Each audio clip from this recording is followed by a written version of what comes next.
E a gente estava falando antes aqui um pouquinho sobre... eu sei que está um pouco fora do que a gente se propôs, mas do terremoto, cara. Que a gente... Tá fora não, é mesmo. Tá dentro, porque vulcão, tem terremoto, a ver, né? tudo a ver, ué. Então, pois é, porque assim, eu tava comentando, a Magá tava aqui, ela tava falando que ela tava dando esporro no namorado dela. Porra, para de mexer a perna. Porra, tô mexendo não, deve ser terremoto, de sacanagem. E era um terremoto, cara. E tu falou que quando rola esse terremoto grande, os caras sentem aqui em São Paulo de forma... É normal sentir aqui em São Paulo. É normal. Esses terremotos, que é com esse aí, o último aí, né? Foi um terremoto que teve ali no Chile. 7,4 de magnitude. Qual que é o máximo que a gente já viu? Cara, assim, dizem que tem um limite, né? Pra não acontecer uma catástrofe, que seria 10, né? Então a gente chegou em 9, já tem terremotos. Só que o problema do terremoto tem algumas coisas, né? O terremoto ele pode ser fraco, porém raso. Isso é uma coisa. Pode acontecer... O que causa um fraco e raso? Cara, são sempre as mesmas coisas que causam todos? Não são. Entendi. Por exemplo, no Brasil é bem complicado. No Brasil a gente tem muito terremoto no interior do Brasil. Então, todo dia lá tem são fraquinhos, né? Tem magnitude 3, 3,5, alguns chegam a 4 e tal, que são acomodações de terra. Tá. Então você tem uma cidade, por exemplo, pessoal que mora perto de cidade que construiu alguma barragem e fez aquela represa. Quando você represa muita água, você há de convir que é um peso gigantesco. A terra vai se acomodar com aquele peso. Então, normalmente, em lugares que tem barragem, costuma ter terremoto nessa ordem aí, 3, 3,2. Isso é normal dentro do Brasil. Os terremotos, normalmente, eles acontecem em borda de placa tectônica, que a gente chama, e o Brasil está no meião de uma. Por isso que a gente fala, o Brasil não tem terremoto, né? A frase clássica, porque o Brasil está bem no meio da placa sul-americana. A gente não corre o risco de ter uns profundos, né? Não corre. Exato. Esses de placa não tem. Então, o que acontece é que no meio do Oceano Atlântico tem a dorsal mesoatlântica, o nosso querido maçarico. Um dia, depois a gente conta. É onde tá. Calma aí, mas maçarico é maçarico só pra vocês? É só pra... Piada interna. Piada interna. Depois eu quero saber por que é maçarico. Que é onde está separando os continentes. A África e a América do Sul estão separando ali. E na outra borda aqui, que é no Chile, você tem uma placa chamada placa de Nazca, que está entrando embaixo da Sul-Americana. Então, nessas regiões acontece muito terremoto. O Chile, por isso que o Chile tem muito terremoto e muito vulcão. O Chile, se você contar ali, eu acho que ele tem mais vulcão que a Islândia, proporcionalmente ao país. Porque tem muito vulcão em toda a linha da Cordilheira dos Andes, entendeu? Já foi lá no Chile? Nunca fui, cara. Tu olha assim, sei lá, as cidades ali, Antofagasta, São Pedro do Atacama, tu olha no horizonte ali, tem um monte de vulcão assim, um monte de montanhazinha de vulcão ali. Eu ia falar, maneiro, mas eu não sei se é maneiro. O cara. Não, é maneiro. Se olhar de longeão é maneiro. Né? Então, mas os vulcões ali do Chile, alguns tem o Vidia Maria, que é um famoso aí, que de vez em quando ele entra em erupção, dá umas erupções legais e tal, mas não tem nenhum com risco assim.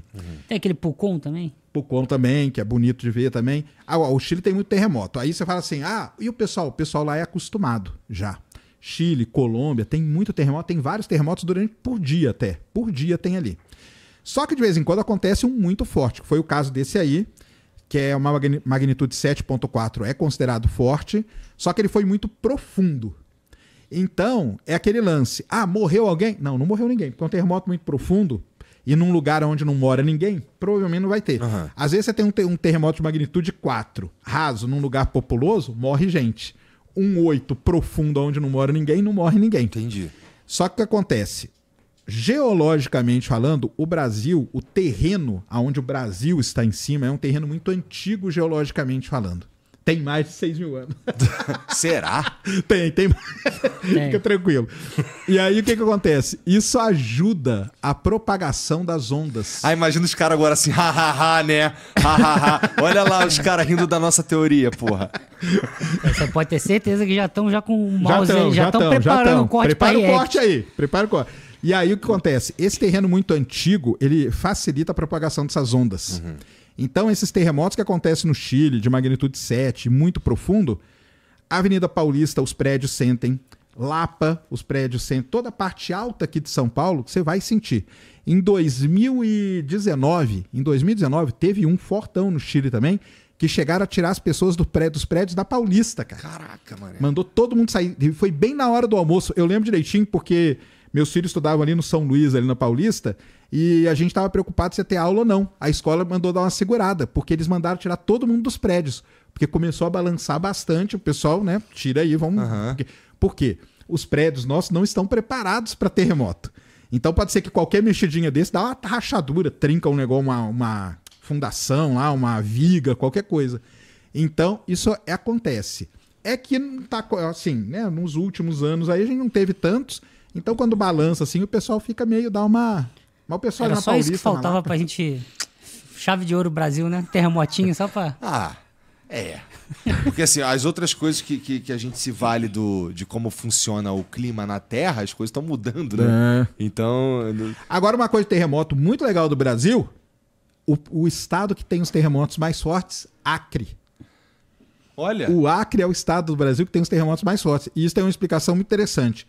A placa de Nazca, a placa sul-americana está aqui e a de Nazca está entrando embaixo. Chega um momento que a placa tectônica vai começar a derreter. Porque ela está entrando no manto da Terra, que é muito quente. Então ela vai entrando aquele pedação de rocha, vai chegando a um ponto que ela vai derretendo. O ponto aonde a placa de Nazca derrete, se você subir em linha reta, dá em cima do Acre. Puta merda. Então, às vezes, tem uns pedaços de rocha mais duro, né? Vamos colocar entre aspas, assim, mais resistente, que a gente diz, que ele demora para derreter. E nessa demora de derreter, gera esses terremotos no Acre. Então, de vez em quando, você fala assim, terremoto de magnitude 5 no Acre. Tem, cara. E é interessante, se você pegar durante os anos e fizer lá, colocar todos, você vai ver que eles estão todos alinhadinhos. E se você ver, é bem aonde a placa derrete. Então o Acre é um lugar... Aí, cadê a criança? E a criança? Pra você, ó. Que nem é do Acre. Que nem é do Acre, né? Mas... então, porra, assim, tu falou aí que um terreno... Vamos lá. Aqui onde tá o Brasil, o que tá embaixo aqui é muito antigo. Muito antigo. E isso facilita a propagação. Facilita. Por quê? Porque a rocha... Imagina que a rocha é super compactada. Então você tem uma rocha que ela é muito compactada e bate alguma coisa aqui, a onda se propaga muito mais fácil. A onda, né, vai se propagando. Se você tem um terreno que ainda é mais jovem, ou seja, ainda não compactou... Ainda não entendi. E você bateu... Pega uma caixa de areia e faz um terremoto, não vai causar muito problema. Pega um cimento e faz o terremoto, vai causar. Porque a onda se propaga com maior facilidade no meio mais compactado. E é mais sensível, no caso de São Paulo, quanto os prédios altos, né? Isso. Mas teve vídeos também vendo a galera ali na Argentina... Sim, não, aí vai tendo em tudo. Aí vai tendo em tudo. Porque aí toda a região aonde você tem lugares mais altos, vai sendo. Porque é um terremoto muito forte, né? 7.4 é uma magnitude razoável, sabe? E o pessoal sente mesmo. Qual foi o mais sinistro que teve que a gente... Qual foi o último... O terremoto que a gente tem notícia que é o mais sinistro? Então, aí depende. Como como que você mede o poder de um terremoto? O vulcão é a mesma coisa, tá?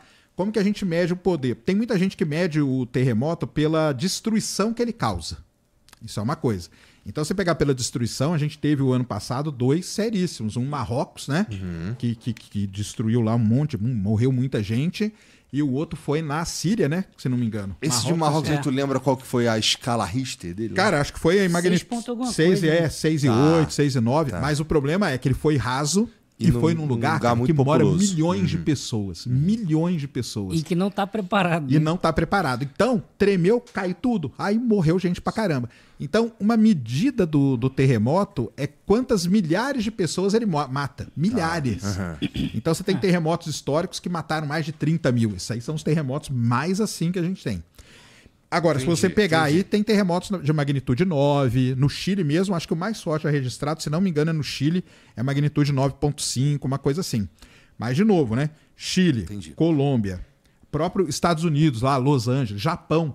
Japão, ano passado, teve um terremoto super forte, chegou a magnitude 8 e morreram 4 pessoas. Aí você fala, como? Porque o país está preparado. Né? Então, chacoalha tudo, o prédio chacoalha. E aí que tem um negócio legal que eu vou falar pra galera agora. Se você viajar para esses países... Eu vou falar do Android, porque no Apple eu não sei como funciona. Eu vou falar do Android. Se você viajar para esses países, Chile, Colômbia, Japão, existe um sistema de alerta de terremotos. Isso é muito legal. Que ele avisa com 3 minutos, ou às vezes 4, de antecedência que vai ter o terremoto. Aí você fala assim... Pô, mas 3 minutos só? Cara, isso salva a vida da pessoa. Imagina que você vai sair da sua casa, vai pegar o elevador e vai dar um terremoto, você vai se ferrar no elevador, entendeu? Você não sai. E aí, esse do Japão que aconteceu, tem uma cena muito interessante, cara. Tava a apresentadora de um jornal, apresentando o jornal de boa, Veio o alerta piscou na televisão assim, terremoto chegando daqui 3 minutos. E ela calmamente falou, pessoal, daqui 3 minutos terremoto, todo mundo se protegendo. Passou os 3 minutos, veio o terremoto, ela já estava protegida e tal. Então, esse sistema aí, ele funciona muito bem. Com certeza a Apple tem também, mas eu conheço do Android. Tem. Eu conheço do Android, que você liga ele, e aí você liga, você tá na rede, cara. E aí tem essa questão aí. 3, 4 minutos você consegue receber um sinal, um alerta. Pois é, o cara, 3, 4 minutos dá pra você salvar sua. Assim, claramente. Salva muita gente. Um hack da vida. Né?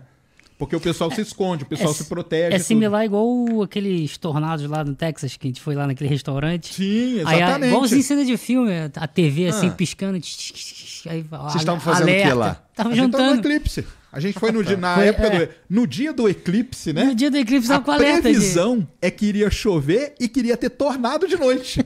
Aí, lógico, o céu abriu e tal. Mas de noite, quando a gente foi no restaurante, tava tendo muita tempestade ali, você tá lá e pisca na tela. Entendeu? Aí a moça lá, não senta aqui fora não, fica todo mundo aqui dentro. E por que não pode sentar ali fora? Não, porque tá tendo alerta ali de tempestade e tal, melhor ficar aqui dentro e tal. Aí todo mundo ficou, ninguém na rua. Entendi. E americano com isso, cara, é impressionante. Alerta de tornado e alerta de furacão é um negócio que é levado muito a sério. Embora, às vezes, não aconteça nada. Eu já tive em Houston várias vezes, em época de furacão, eu fui lá para trabalhar, aí o cara falou, não, hoje não vai trabalhar, cara, porque tá vindo furacão. Aí você ficava lá no hotel, vinha uma chuvinha, fala, pô, mas essa chuva aí, cara, lá em São Paulo. Mas não tem problema, cara. É aquele lance do alerta, entendeu? É melhor dar o alerta e tá todo mundo protegido do que vir uma chuvona e pegar todo mundo. Mas é porque aqui a gente tá acostumado ao contrário, aqui né? é o totalmente. Primeiro acontece a merda, morre meia dúzia, e agora vamos ver o que a gente faz para resolver. É isso mesmo. Então, coisa, esses né? alertas funcionam. Se você for para esses países aí, ligue, porque você... Respeite os alertas. Né? Respeite. E Colômbia, por exemplo, tem muita gente que vai para Colômbia, muita gente que vai para Peru, muita gente vai para o Chile. Você vai sentir terremoto toda hora. Não se assuste, cara, porque treme mesmo. E você vai ver que a vida segue normal, cara. Mas eu queria que tu me contasse um pouco, porque você tá falando de a gente no começo tava falando de previsão de terremoto, tudo isso daí, não sei o quê. Como é que são esses instrumentos aí, cara? Teve alguns que a gente fez live, lembra? Claro. Uma vez eu na Islândia mesmo, eu fiquei em cima do vulcão, só que ele já quietinho, né? Eu tava em cima e Sérgio, faz a live aí. Aí ficou ele, live, cara. Ficou ele aqui no Sem Fim e eu lá com a câmera aberta do celular filmando. Aí tinha uns... eu acho que aquilo ali é pra medir tremor, né? O instrumento que o pessoal usa hoje vamos lá. Porque são vários, né? Terremoto é muito difícil de você prever. Aquilo lá que eu falei do terremoto, com 3 minutos de antecedência e tal, por que acontece aquilo? Porque o terremoto ele não surge do nada também. E os sensores, ele já tem o acelerômetro. Não é que prevê, ele viu que rolou e te avisa, né? Imagina que tem uma barra, de forma simples, uma barra de ferro fincada o mais profundo possível. Que sente a vibração. Por quê? Porque o acelerômetro do celular, que dá esse sentido aqui, ele é muito sensível. Então ele consegue, com esses 2, 3 minutos antes, o pessoal descobriu isso, que ele consegue ter isso e avisar. É no celular. É no celular. Esse aí é um sistema de celular. Quanto mais celular você tem uma rede. Agora que eu entendi. Eu pensei que fosse um puta instrumento que mandasse pro... Entendi. Isso aí é no celular. Eles pedem. Quando você chega na Colômbia e tal, eles pedem, acione o tal alerta. Porque se todo mundo acionar, você tem uma rede. E aí o acelerômetro é muito bom para poder medir isso. Tem as estações de GPS de alta precisão. Você tem 2 estações aqui de GPS. GPS mesmo, que recebe o sinal do satélite. E aí você consegue identificar um movimento mínimo, vertical e horizontal da região embaixo, assim, da Terra. Pelo GPS. Aí se tem... O que poderia estar causando uma grande movimentação na Terra ali... que tá, tipo, uma parte... Tem 2 aqui. Essa parte tá movimentando mais para fora em relação a essa. O que tá causando isso? É um tremor. Aí pode ser um tremor que seja o início de um mais forte. Mas uma previsão, assim, é difícil.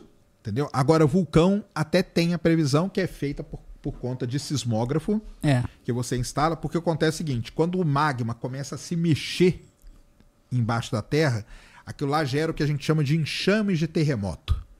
Então, o Campo Flegrei lá na Itália, que eu falei no começo, ele tem dia que lá tem 300 terremotos.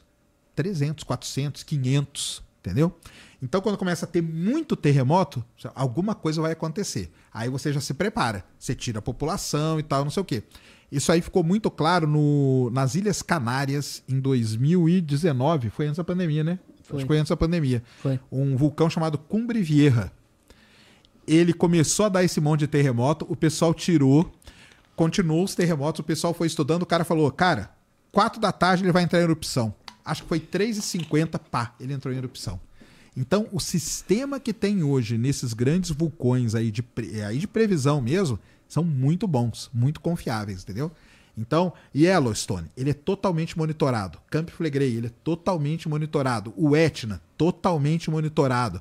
Os grandes vulcões do mundo, eles estão muito monitorados hoje, justamente por isso. Você consegue ter uma previsão boa. Desse aí, consegue. E a galera zoando na live, né? Ô, Jaime, se esse negócio aí começar a apitar aí, não sei, fudeu, mano. Ao vivo? Vou fazer o quê?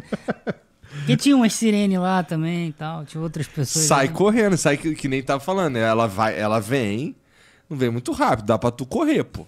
Né? Tem as rotas, né? Esses lugares aí tem rota, igual lá nos Estados Unidos, rota, né? Rota, desce rolando aqui tudo ali, é rota de fuga de negócio e tal. Cara, eu fiquei algum tempo, trabalhei numa mina, Casa de Pedra. Casa de Pedra, que fica aqui em Congonhas. Sabe quem é a foto? Você já viu aqui várias vezes, eu não sei mais, já perdi a conta. Toda vez é uma história, irmão. Tem uma história. Certa vez num vulcão que eu tava lá. Tem sempre uma história. Tem sempre uma história. Não, tava num mangue, que não sei o quê. Tava no mangue. Caralho, tava num mangue. Parece pescador, Como né? é que você nunca falou isso antes, caralho? Mas essa aqui eu não contei, não. Ó. Vai lá. Eu trabalhei na área de mineração e eu ia pra uma mina chamada Casa de Pedra, que fica em Congonhas, cidade de Congonhas, aqui em Minas. E eu ficava num hotel, e lá tem o problema das barragens, que é Brumadinho, Mariana, deu aquele problema todo. E eu ficava num hotel, que na frente do hotel tinha a placa assim, ó, rota de fuga.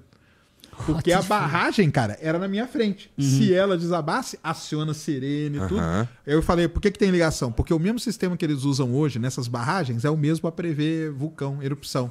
Começa a ter um tremorzinho, eles já ligam a sirene, você sai correndo, entendeu? Então, assim, é aqueles 3 minutos que vão salvar a sua vida, cara. E você que tá assistindo esse vídeo aqui no Talk Flow, dá pra você virar membro, cara, do Flow agora. É um botãozinho do lado do botão de se inscrever. A gente faz um programa semanal só pros membros. Olha. Então fique esperto aí. Se quiser virar membro, tá bem aqui do lado, é mó merreca, custa menos de R$8, irmão.